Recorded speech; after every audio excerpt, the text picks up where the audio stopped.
libadde essanyu jjereere nga ttiimu y'essomero lyambawo high school ekoma wano munda mu ggwanga oluvannyuma lw'okuwangula empaka za badminton eza All Africa Schools Badminton Championship ezibadde ziteekeddwa mu ggwanga erya Zimbabwe.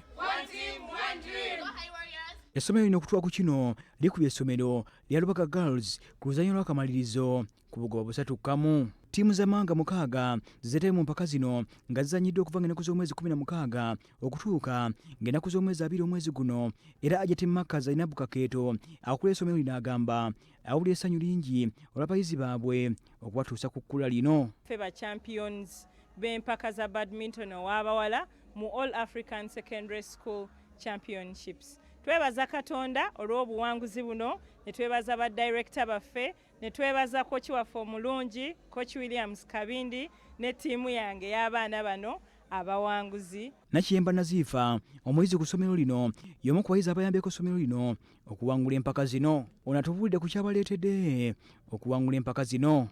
Ekituleetedde okuwangula gino emizannyo, totally reluctant to traininga like buli kanaku to traininga tutekamu effort nyingi n'omuzannyo gwe tuzannya tugwagala nnyo, so totukoma kuguzannya buzannyi nga tuguzannyira ssomero, naffe ffennyini twezannyiranga ffe so that tusobola okutuusa essomero lyaffe walungi. These competitions have not had a lot of competition, but next year we'll have a lot of competition, so I think we should expect the best. We shall bring back the trophy again.